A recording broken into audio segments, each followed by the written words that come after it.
2026 বিশ্বকাপে খেলবেন Messi. Messi বলেন, আমি জানি মানুষ আমাকে ভালোবাসে। এই জার্সি পরে কোথাও গেলেই আমার নামে রব ওঠে। মেসির জন্য দলের দরজা খোলা রেখেছেন কোচ লিওনেল স্কালোনি। পরবর্তী বিশ্বকাপের আসর বসবে আমেরিকায়। ইন্টার মায়ামিতে খেলা মেসি আমেরিকার আবহাওয়ায় নিজেকে অনেক আগেই মানিয়ে নিয়েছেন। তাছাড়া মেসি এখনো আর্জেন্টিনার আক্রমণ ভাগে নেতৃত্ব দিচ্ছেন। গোল হচ্ছে না, মেসিকে বল দাও। আক্রমণ দানা বাঁধছে না, মেসি কিছু একটা করবে। প্রতিপক্ষ কঠিন, মেসি ভরসা। বল পায় মেসি যা যা করছেন তা অসাধারণের থেকেও বেশি কিছু। দলের সঙ্গে মেসির বোঝাপড়াও অন্য পর্যায়ের, বিশেষ করে জুনিয়রদের সঙ্গে। মাঠ কিংবা মাঠের বাইরে গত 2 দশক বিশ্বকে মোহিত করে রেখেছেন লিও। বার্সেলোনার ক্যাম্প নো থেকে সান্তিয়াগো বার্নাবু, স্তদ দি ফ্রান্স থেকে ওয়েম্বলির সবুজে ছোট দুটি পায়ে মেসি যা রচনা করেছেন সেগুলোকে রূপকথা ছাড়া আর কি বা বলা যায়। তবে মুদ্রার উল্টো পিঠ তাকেও দেখতে হয়েছে। ব্যক্তিগত সব ধরনের অর্জন থাকার পরও তাকে শত সমালোচনা শুনতে হয়েছে। দীর্ঘ 28টি বছর আর্জেন্টিনা ভক্তরা দুঃখের সাগরে নিমজ্জিত ছিল।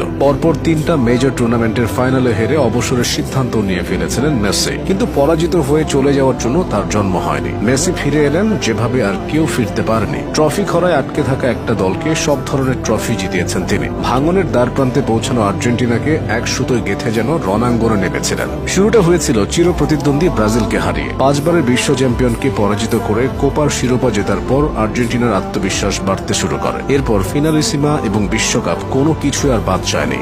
যে কোপা আমেরিকার কাছে গিয়ে পরপর 2 বার ফিরে আসতে হয়েছে, সেই কোপার স্বাদ তিনি পরপর 2 বার পেয়েছেন।